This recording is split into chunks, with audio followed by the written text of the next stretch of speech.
데살로니가전서 5장 17절 말씀 함께 봉독합니다.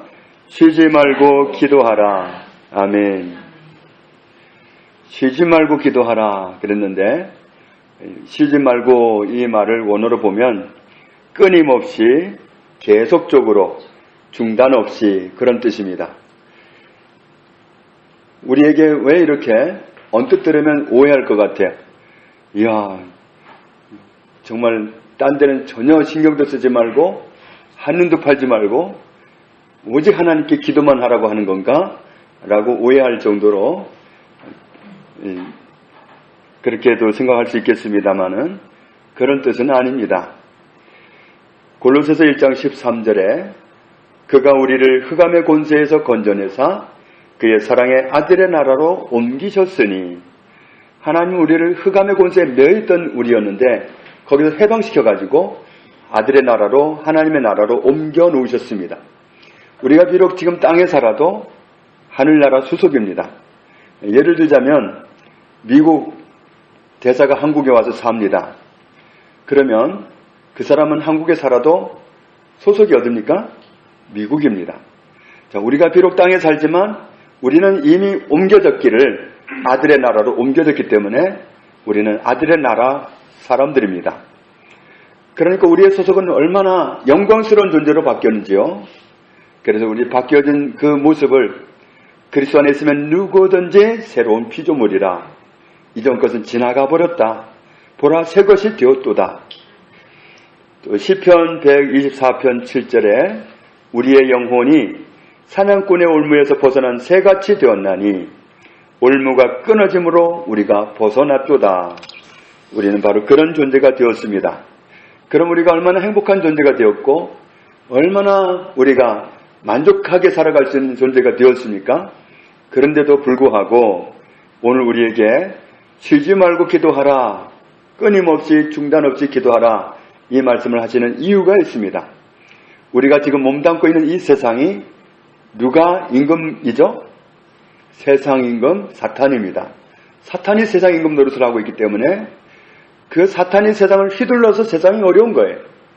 그런데 우리가 이런 세상에 살고 있으면서 깨어있지 않다면 정말 이 세상에서 살아남기가 어렵습니다.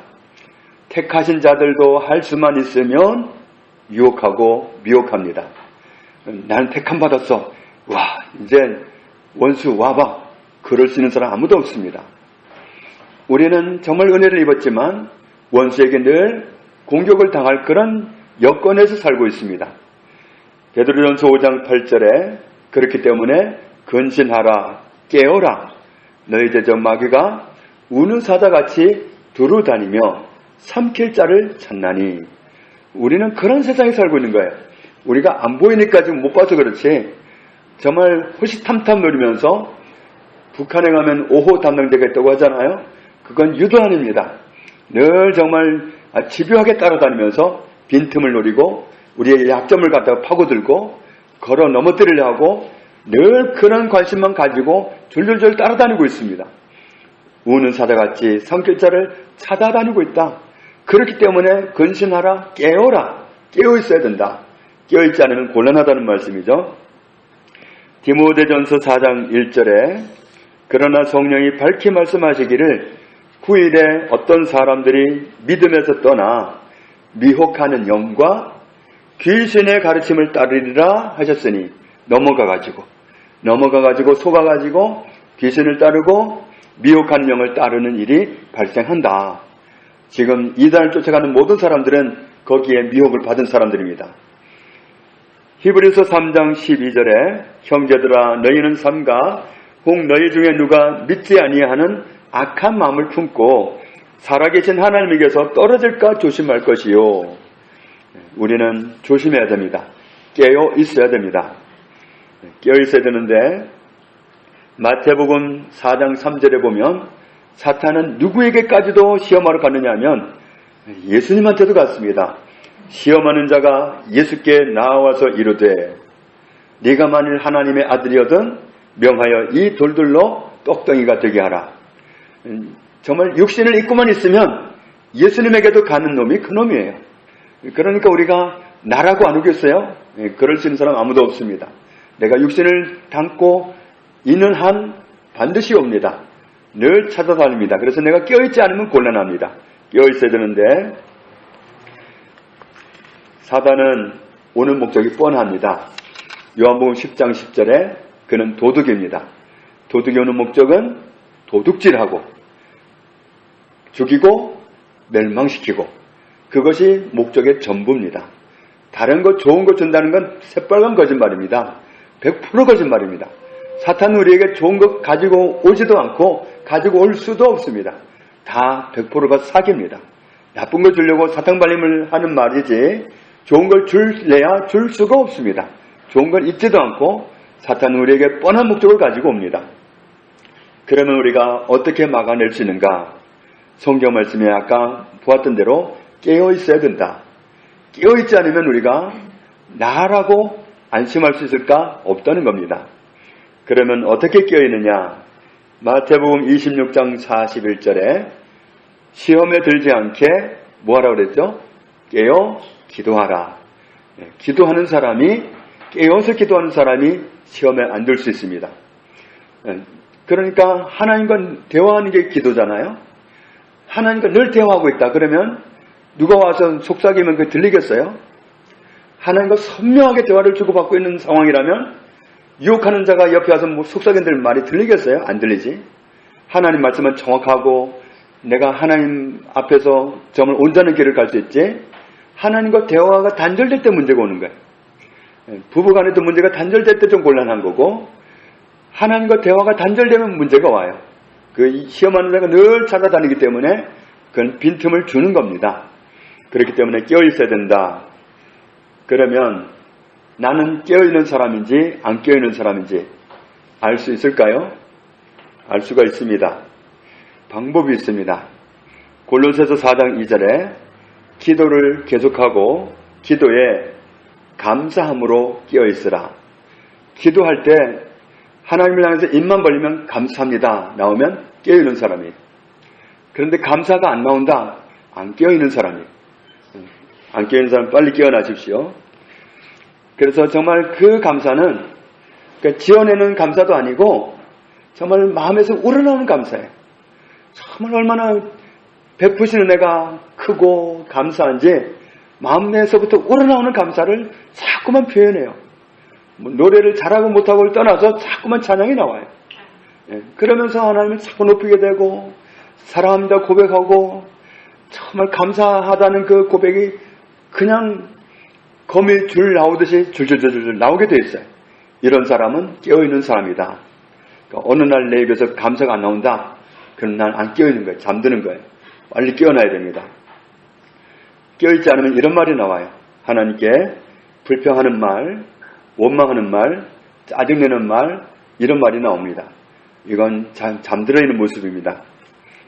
요즘 계속 하나님의 말씀을 통해서 드러나고 있는 것처럼 정말 하나님은 우리에게 얼마나 큰 은혜를 주셨는지 모릅니다. 정말 하나님은 우리에게 선한 계획을 가지고 계시고 온갖 은혜를 베푸신 것 밖에는 없습니다. 하나님이 나쁜 걸 계획을 했다든지 내가 얘를 몇 달만 좀 두고 보다가 혼쭐을 내줘야지 이런 계획 없습니다. 하나님은 좀 골탕을 좀 먹여야지 그런 거 없습니다. 하나님은 그런 거 전혀 없습니다. 하나님은 온갖 은혜를 주고 싶어서 안달하시는 분이시지 나쁜 것은 계획조차도 없고 생각도 없습니다. 너희를 향한 내 생각을 내가 안 하니 우리에게 주고자 하는 것은 정말 좋은 것밖에 없어요. 나쁜 건 갖고 있지도 않습니다. 하나님께는. 그러니까 우리가 하나님께 정말 다른 말로 다가간다는 건 말도 안 되는 겁니다. 시편 106편 1절에 할렐루야 여호와께 감사하라 그는 선하시며 그 인자하심이 영원하미로다. 하나님은 언제나 나에게 선하셔요. 언제나 나한테 선한 것만 주려고 그래요. 언제나 나한테 인자하세요. 언제까지나 인자함을 베풀려고 하세요. 그런 하나님께 정말 뭐 대드는 식으로 나간다고 하면 이건 정말 굉장히 안 맞는 겁니다. 갈라디아서 3장 13절에 그리스도께서 우리를 위하여 저주를 받은 바 되사 율법의 저주에서 우리를 속량하셨으니 기록된 바 나무에 달린 자마다 저주 아래에 있는 자라 하였습니다. 구약 성경에 의하면 말씀을 지키지 않은 사람, 율법을 지키지 않은 사람은 율법의 저주 안에 스스로 들어간 사람입니다. 그러나 율법을 지킬 수 있는 사람은 한 명도 없습니다. 그러니까 아담 이후로 모든 사람은 다 율법의 저주에 갇혀 있는 사람이에요. 말하자면 쉽게 말하면 말 안 들어가지고 저주에 갇혀 있는 사람이에요. 그런데 그리스도께서 오셔가지고 우리 대신 저주를 받으시고는 여기에서 우리를 열어놓으셨어요. 풀어주셨어요. 우리는 저주 아래 있지 않아요. 말 안 듣고 살아왔어도 그 저주를 예수님이 대신 다 받으시고 우리에게서는 저주가 없어졌어요. 우리는 율법의 저주에서 벗어났고 해방된 사람들입니다. 그러니 하나님이 그리스도를 통해서 우리에게 이런 은혜를 베푸셨는데 하나님이 뭘 잘못했다고 하나님께 대듭니까? 그럴 수가 없는 겁니다. 질병 문제도 마찬가지예요. 몸이 아픈 거. 베드로전서 2장 24절 말씀에 의하면 그리스도께서 채찍에 맞으심으로 우리는 나았습니다. 이사야 53장 5절에도 똑같이 말씀하고 있고 마태복음 8장 17절에는 예수님이 우리의 우리의 질병을 지고 가셨다. 우리에게 있는 것을 베껴가지고 갖고 가셨다. 그게 어떤 모습으로 드러났느냐면 채찍에 맞는 모습으로 드러났습니다. 우리가 병 걸려서 아파야 될 그 모든 아픔을 대신 한순간에 다 아프시기를 채찍 맞아서 온몸이 만신창이가 되도록 망가지는 그런 고통을 통해서 우리의 질고를 다 갖고 가셨어요. 자, 하나님은 우리의 질고를 해결을 해버리셨습니다. 그러니까 우리는 안 아파도 됩니다. 아프지 말아야 돼요. 내가 누릴 권세가 무엇인지 알면 질병이 올 때 물리치면 됩니다. 받아들이지를 말고 감기 올려나 봐 이러면 안 돼요. 가 그래야지. 그러니까 뭐든지 오는 낌새가 있으면 가 그래야지. 어젯밤에도 기도하는데 저한테 목감기가 온 것처럼 막 몰려오더라고요. 그래서 대적을 했죠. 가라고. 난 그런 거 필요가 없다고. 멀쩡하잖아요. 그러니까 우리가 권리를 알면 주장하면 돼요. 주님이 나를 위해서 어떻게 하셨는데 나를 아프지 않고 살게 하시려고 그 채찍으로 온몸이 망가지는 무너지는 그 고통을 대신 당하셨는데 그 괜히 당하신 게 아니란 말이죠. 목적이 있다. 너희로 하여금 낫게 하려고 내가 대신 다 아팠다. 주님이 그렇게 이루어 놓으신 일을 나에게 적용을 시켜서 사용해야 되죠. 떠나가라고 그렇게 명령을 해야 됩니다. 물론 때로는 가라는 말만 해서 안 될 때가 있어요. 그럴 때는 하나님과 나 사이에서 뭔가 있을 수도 있어요. 그럴 때는 그 문제만 짚고 넘어가면 깨끗하게 해결되기 때문에 정말 그래도 아무리 해도 몇 날 며칠 해도 안 간다. 그러면 하나님과 대화를 할 시간이 저한테 이런 문제가 해결이 안 되고 있는데 혹시 제가 하나님 보시기에 좀 거시기 한 일 있으면 가르쳐 주십시오. 그럼 정확하게 거시기를 가르쳐 주십니다. 그래서 거시기만 해결하면 다 해결됩니다. 정말 안 아팠던 것처럼 꾀병했던 것처럼 다 날아갑니다. 그러니까 우리는 눌려서 살 필요가 없어요. 누르는 건 사탄이 누르는 거예요. 예수님은 오셔서 자유를 주셨습니다. 누르는 건 사탄이에요. 100% 사탄입니다. 그렇기 때문에 우리는 말씀을 통해서 하나님이 우리에게 어떤 은혜를 베푸셨는지를 알면 그걸 주장할 수 있어야 돼요. 그걸 내 걸로 삼고 사단에게만 권리를 주장해야 돼요. 출애굽기 15장 26절에 나는 너희를 치료하는 여호와임이라. 하나님은 치료하시는 하나님입니다. 치료하시는 하나님이지 병 주시는 하나님이 아닙니다. 욥이 온몸이 무너지는 그런 질병을 맞았습니다. 그런데 그 병을 누가 줬죠? 하나님이 어느 날 임하셔가지고 그냥 질병을 주셨나요? 누가 줬죠? 사탄이 준 겁니다. 하나님은 질병을 주는 분이 아니에요. 그래서 구약 성경에 어떻게 보면 번역상의 문제인데 하나님이 질병을 주신다라고 받아들일 수 있는 그런 표현들이 있어요. 그런데 그건 그런 표현이 아니에요. 하나님은 결제를 하는 분이시지 직접 병을 갖다가 딱 심어주고 그런 분이 아니에요. 그렇기 때문에 우리가 하나님은 나에게 질병을 주는 분이 아니기 때문에 하나님께 왜 나한테 암병을 주시냐고 막 이런 말을 할 필요가 없어요. 하나님이 병을 주셨으면 하나님께 따져야 되겠지만 어떤 작은 병이든 큰 병이 왔을 때 하나님 왜 이렇게 병이 안 낫냐고 막 이렇게 따질 필요가 없어요. 하나님이 이미 고쳐 놓으셨는데 이걸 주장을 안 하니까 사탄이 와서 아프게 해놓고는 춤을 추는 거예요. 그냥 그래 하나님 계속 원망해라. 야 잘한다. 그러다가 죽음의 무턱을 딱 넘으면 환영을 하죠. 너 속았지? 야 신난다 그러고 그제서 알면 얼마나 억울하겠어요. 그러니까 그렇게 정말 죽음의 무턱을 넘어서 알면 정말 곤란하니까 이미 말씀을 통해서 우리에게 가르쳐 주시는 목적은 거울 보듯이 모든 것을 알고 속지 말라고 주시는 말씀이에요. 그래서 우리가 말씀을 통해서 주시는 그 모든 은혜를 어떤 은혜를 주시는지 알고 권리를 주장하고 누리면 우리는 자유하게 살아갈 수 있습니다. 하나님이 나한테 암병을 주셨다. 하나님 왜 이런 병을 주십니까? 이런 모습은 잘못된 모습입니다. 하나님은 병을 주신 분이 아니라 치료하는 여호와이다. 하나님은 고쳐주신 분입니다. 하나님은 정말 잘못하고 딴 길로 갈 때 병을 얻었잖아요. 딴 길로 가면 누가 병을 주는 거예요? 사탄이 병을 주잖아요. 그러면 회개하고 돌아오면 하나님께 오는 순간에 다 해결되잖아요. 세상에 나가서 질병 가운데 있던 사람들이 예수님을 찾아오면 다 낫잖아요. 하나님께 오면 다 낫는 거예요. 하나님은 치료하는 하나님이지 병을 주시는 하나님이 아니에요. 하나님과 멀어지니까 다른 영한테 잡혀가지고 다른 영이 주는 그 눌림에 눌린 것이지 하나님이 질병을 주는 게 아닙니다. 그래서 우리는 속지 말아야 됩니다. 사탄은 나쁜 짓은 다 해놓고 하나님이 그렇게 하니까 하나님 원망하라고 속입니다. 그래서 우리가 거기에 속으면 하나님을 원망하기도 하고 하나님이 암병을 주셨다고도 말을 하고 그러는데 그건 속는 모습입니다. 에베소서 6장 12절에 우리의 씨름은 혈과 육을 상대하는 것이 아니요 통치자들과 권세들과 이 어둠의 세상 주관자들과 하늘에 있는 악의 영들을 상대함이라. 우리의 씨름의 대상은 악한 영입니다. 악한 영이 우리를 누르는 것이고 악한 영이 우리를 힘들게 하는 것이지 하나님은 우리를 힘들게 하지 않습니다. 예수 그리스도 안에서 우리를 자유케 하셨습니다. 해방을 주셨습니다. 그렇기 때문에 우리는 정말 누구와 싸워야 되는지를 잘 알아야 됩니다. 아군과 싸우면 안 됩니다. 적군하고 싸워야지. 우리의 적은 원수 사탄이지 사람도 아니고 하나님도 아닙니다. 그런데 사탄은 늘 속여요. 하나님이 너를 그렇게 만든 거야. 저 인간이 그렇게 한 거야. 그래가지고는 하나님과 갈라지게 만들고 사람과 갈라지게 만들어요. 사람과 갈라지면 하나님과 갈라지는 거거든요.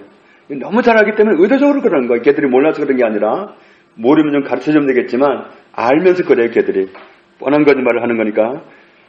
야고보서 1장 16절에 내 사랑하는 형제들아 속지 말라. 속지 말아야 됩니다. 우리가 경제적으로 어려웠다 그러면 누가 어렵게 한 거죠? 사탄이 어렵게 한 겁니다. 하나님은 우리를 부욕케 하셨습니다. 고린도후서 8장 9절에 우리 주 예수 그리스도의 은혜를 너희가 알거니와 부요하신 이로써 너희를 위하여 가난하게 되심은 그의 가난함으로 말미암아 너희를 부요하게 하려 하심이라. 하나님은 이미 우리를 부요하게 만들어 놓으셨습니다. 부요한 사람으로 살아가면 됩니다. 그런데 어려움이 오는 것은 사탄이 나한테 와야 될 그 물질을 끊어놓는 거예요. 단절을 시켜놓는 겁니다. 그러니까 그 사탄을 꾸짖어야 돼요. 하나님 왜 이렇게 살게 만듭니까? 정말 하나님 자녀로서 나 창피해서 못 살겠어요. 이게 뭡니까? 이렇게 따지는 건 바른 기도가 아니에요. 하나님은 이미 복을 주셨고 나를 부유한 사람으로 만들어 놓으셨는데 그런 하나님께 원망을 한다는 건 이건 이치에 맞지 않습니다. 사단을 꾸짖어야죠. 내 돈에서 손을 떼.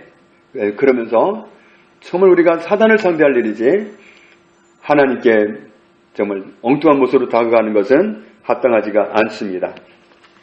그러니까 우리는 원수를 다스려야 됩니다. 그래서 초보 신앙 때는 전에도 말씀드린 것처럼 주세요 기도가 많습니다. 뭘 잘 모르니까 주세요 기도가 많아요. 그런데 성장한 사람의 기도에는 주세요라는 기도가 거의 없고 다스리는 명령의 기도가 많습니다. 그리고 고백하는 기도가 많아요.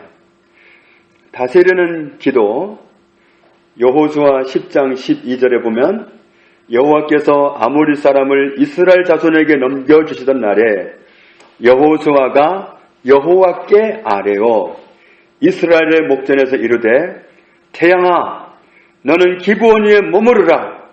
달아 너도 아엘론 골짜기에서 그리할지어다. 그랬더니 태양이 머물고 달이 멈추기를 백성이 그 대적에게 원수를 갚기까지 하였느니라. 야살의 책에 태양이 중천에 머물러서 거의 종일토록 속히 내려가지 아니하였다고 기록되지 아니하였느냐. 그게 다스리는 기도고 통치하는 기도입니다. 명령한 거예요. 태양한테. 지금 이 해가 지기 전에 이겨야 되는데 해가 넘어가면 곤란하니까 태양을 향해서 명령한 거예요. 그런데 성경은 뭐라고 하느냐면 여호와께 아뢰었다고 그랬어요. 여호와께 아뢰었다. 하나님께 그렇게 버릇없이 하나? 그게 아니라 하나님께서 들으시는 걸 알고는 그 태양을 향해서 명령하고 달을 향해서 명령한 거예요. 그러니까 그 기도를 하나님이 들으셨나 안 들으셨느냐? 그 말씀을 보면 여호와께서 사람의 목소리를 들으신 이 같은 날은 전에도 없었고 후에도 없었나니 이는 여호와께서 이스라엘을 위하여 싸우셨음이니라. 하나님은 여호수아의 그 기도를 들으셨다. 하나님은 우리가 어떤 위치에 있는 것을 알고 그 권리를 주장하기를 원하십니다. 그러면 우리가 누릴 수가 있습니다. 예수님께서도 우리에게 다스리는 기도를 가르쳐 주셨죠. 마가복음 11장 23절에 내가 진실로 너희에게 이르노니 누구든지 이 산더러 들리어 바다에 던져지라 하며 그 말하는 것이 이루어질 줄 믿고 마음에 의심하지 아니하면 그대로 되리라. 그렇게 다스리라는 거예요. 태풍이 온다. 아주 어마어마한 태풍이 와가지고 우리나라가 굉장히 위험하다. 그럼 어떻게 해야 됩니까? 태풍을 향해서 명령해야 됩니다. 그러면 정말 우리의 기도가 얼마나 잘 응답되는지 정말 너무너무 뼈저리게 느끼게 됩니다. 와, 하나님이 정말 이렇게 살게 하셨구나 하는 걸 그럴 때 알아요. 정말 우리는 그런 것을 명령하면 됩니다. 그래서 우리가 어떻게 말해야 되고 어떻게 기도해야 되는지를 알아야 됩니다. 그러니까 태풍이 온다고 해서 하나님께 태풍 오지 않게 해주세요 이렇게 하는 기도는 초보신앙 때 하는 기도예요. 초보신앙 때는 하나님이 웬만하면 다 들어주셔요. 어떤 분이 운전면허를 따가지고 바로 운전을 나갔는데 지금까지 쭉 운전하는 사람들 보니까 어디에서 신호를 무시하고 가는 걸 봤단 말이에요. 자기도 딱 갔대요. 그런데 자기만 걸렸대요. 그래서 경찰한테 아니 나 억울하다. 왜 그러냐. 딴 사람 왜 다 가는데 안 잡고 나만 잡냐. 그렇게 따졌는데 이제 말이 안 되죠. 잡혔으니까 이제 약삭 빠른 사람은 도망가 버렸고 자기는 순순하게 잡혀가지고 지금 딱지를 끊게 생겼단 말이에요. 그러다가 뭐라고 했냐면 아니 다른 사람들 이렇게 가는 걸 보고 나는 가는 줄 알았다. 난 면허증 오늘 따고 몰랐다 그랬대요. 그랬더니 그 경찰이 면허증 좀 보자고 그러더래. 그래서 보여줬더니 진짜네 그러고 가라고 그러더래. 하나님도 초보신앙 때는 봐주셔요. 초보신앙 때는 봐주시는데 하나님을 알 만큼 알고 말씀을 들을 만큼 들었는데도 불구하고 여전히 주세요 하면은 그때는 하나님이 좀 안 들으시는 것 같아요. 그때는 왜냐하면 내가 들을 만큼 들었고 알 만큼 알았어. 그러면 그 말씀을 적용해서 살아갈 그 태도를 보고 싶은 거예요. 그런 모습을 보고 싶으신 거예요. 그래서 우리가 하나님이 그때는 나한테 뭔가 좀 변화를 요구하시는구나. 그래서 말씀을 듣고 그냥 넘길 게 아니라 덮어놓을 게 아니라 그 말씀을 적용해서 그렇게 살아가는 겁니다. 그때 우리는 하나님을 체험할 수 있습니다. 요한복음 14장 12절에 내가 진실로 너희에게 이르노니 나를 믿는 자는 내가 하는 일을 그도 할 것이요 또한 그보다 큰 일도 하리니. 주님은 꾸짖는 기도를 많이 하셨습니다. 제자들이 태풍 속에서 정말 죽느냐 사느냐의 문제 가지고 그렇게 몸부림했지만 벗어날 길이 없었죠.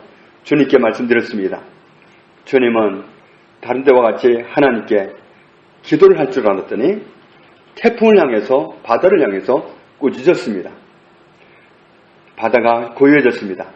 없는 일이 되어버렸습니다. 거짓말이 되어버렸습니다. 이 무슨 연극한 것 같이 되어버렸습니다.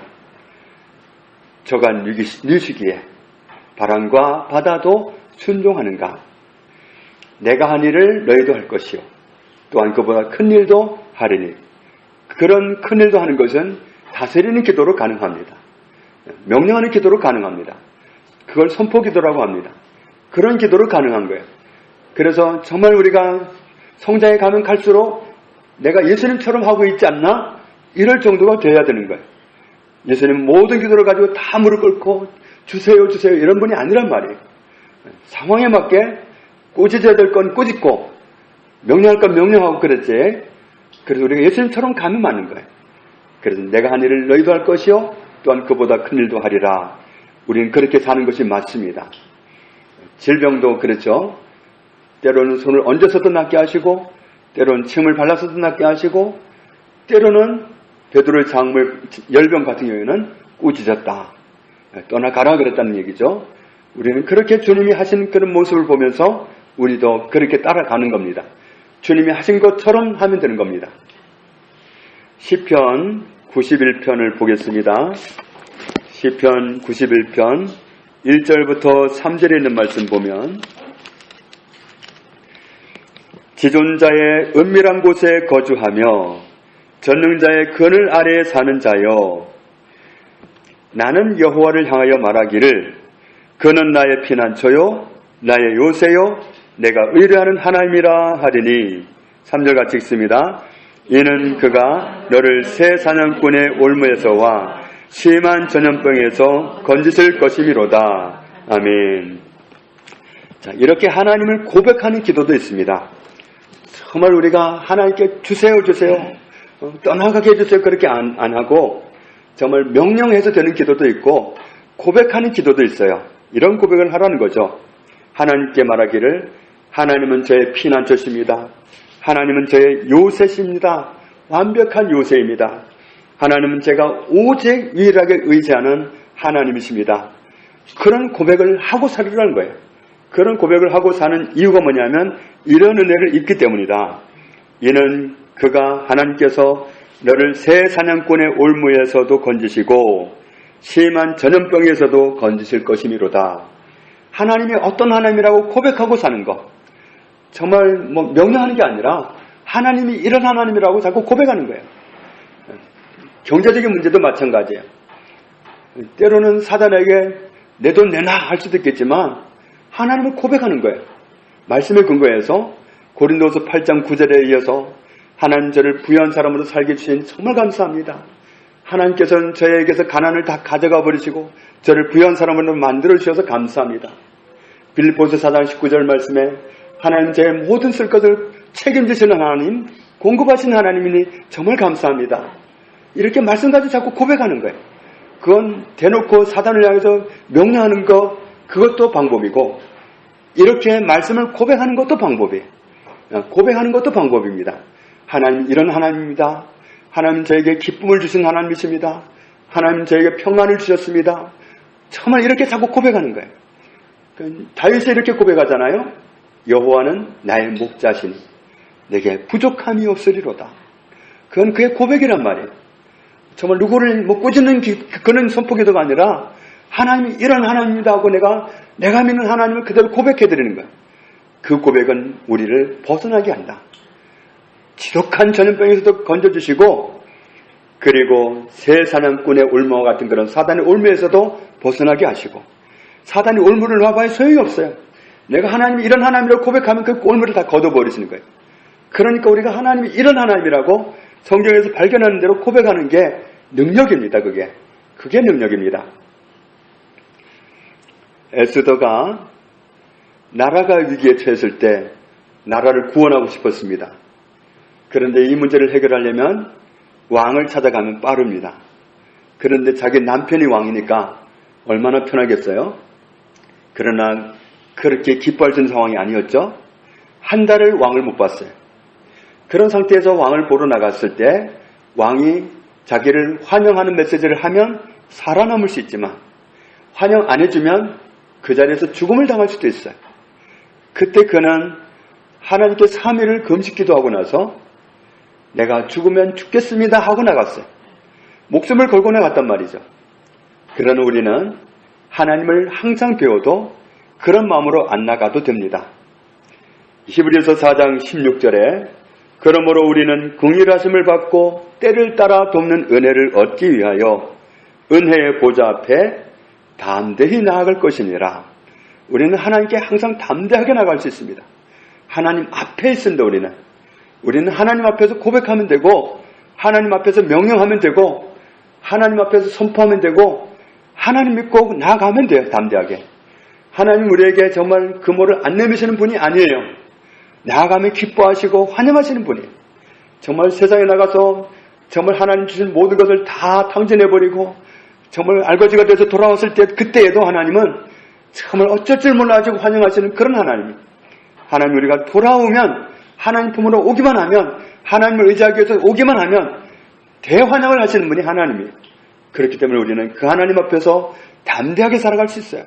하나님 믿고 말할 수 있고 하나님 믿고 고백할 수 있고 하나님 믿고 선포할 수 있고 하나님 믿고 명령할 수 있고 우리는 그렇게 담대하게 살아갈 수 있습니다. 쉬지 말고 기도하라. 이 말씀은 항상 하나님을 의지하고 살아라. 항상 너는 하나님을 의지하고 살아라. 너 힘으로 살려 하지 말고 스스로 살아보려고 하지 말고 항상 하나님을 의지하고 살아라. 내가 너와 늘 함께 있단다. 이 고백입니다. 내가 너를 항상 도울 테니까 너는 나를 의지하고 살아라. 이 고백이에요. 사실은 하나님의 사랑 고백이야. 내가 너와 항상 함께 있고 내가 너를 항상 도울 테니까 너는 나를 의지하고 살아라. 너는 나만 믿고 살아라. 이 고백을 돌려서 표현하기를 쉬지 말고 기도하라 하신 거예요. 그래서 우리가 늘 정말 하나님을 의지하고서 담대하게 살아갈 수 있는 말씀에 순종하는 그런 저희들 다 되기를 주님의 이름으로 축복합니다. 하나님 아버지 감사합니다. 우리에게 영원한 반석이시고 보호자이시고 영원한 아버지이신 하나님께서 우리와 함께 계심을 감사합니다. 우리는 기가 막히게 구원받아서 하나님의 자녀로 살게 되었습니다. 완벽한 보호와 축복 가운데 있습니다. 그리스도 예수 안에서 우리는 모든 축복을 회복하였습니다. 우리가 이런 은혜 가운데 있지만 원수 사탄은 항상 우리를 넘어뜨리려 하고 유혹합니다. 여기에서 살아남는 방법은 깨어있는 것인데 기도가 깨어있는 것임을 알려주셨고 또 깨어있는 사람은 감사가 넘치는 사람인 것을 알게 해주셨습니다. 우리가 하나님을 항상 감사하는 그래서 깨어있는 사람으로 살기 원합니다. 항상 하나님을 의지하기 때문에 담대하게 세상을 향해서 나아가기 원합니다.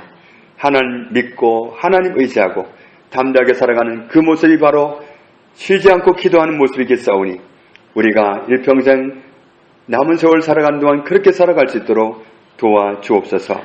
예수님의 이름으로 기도합니다. 아멘.